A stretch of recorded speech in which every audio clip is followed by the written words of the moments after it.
All right, NewsNation correspondent Ali Bradley joins us now live from the border. And Ali, Alejandro Mayorkas also addressed this other big concern about ISIS potentially infiltrating the border. What did he say about that today?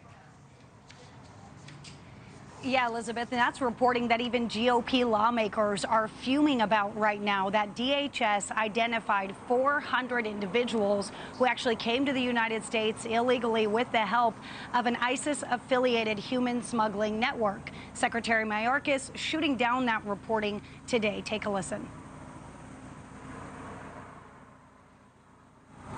We do not have identified 400 people with potential ISIS ties. And let me again assure you that individuals who are identified to have those ties would pose a concern to us from a public safety and a security perspective, and they would be priorities for detention and removal.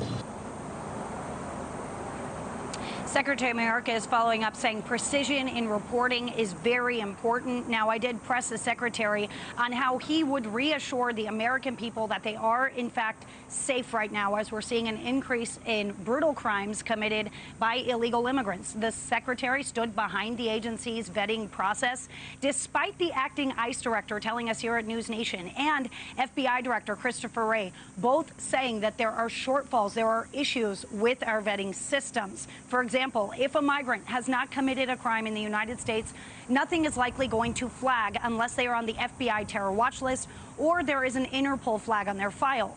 The reality here is that the U.S. does not get information from many of these nearly 170 nationalities that have been represented at our southern border under this administration. Retired Border Patrol Chief Rodney Scott testified that it's like vetting these individuals against an empty hard drive. The secretary says if derogatory information does come back, the agency takes enforcement action to remove that person. But the reality here is they're already in the country in a sea of more than 1.3 million people who already have a final order of removal. And there are 7 million people, Elizabeth, on a non-detained docket. So ICE already has their hands full, and we're seeing it play out in real time. Now, I did ask the secretary what he would say to the families of those mourning their loved ones to these heinous acts. He said that, of course, their heart goes out to them and offered condolences to those families, Elizabeth.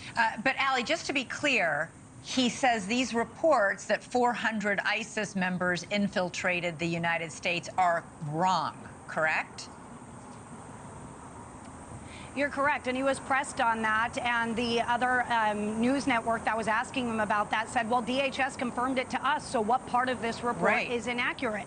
We don't know what pieces of that part are, in fact, inaccurate. Sources that I have talked to said that it looks legitimate to them, that they believe that reporting is accurate as well. So we have some digging to do, and so does everybody else, to figure out what part of that report was inaccurate, Elizabeth. All right, Ali Bradley, I'm sure you'll get to the bottom of it. Thank you. Thanks so much for watching. Go to joinnn.com to find NewsNation on your television provider. And don't forget to click the red subscribe button below to get more of NewsNation's fact-driven, unbiased coverage.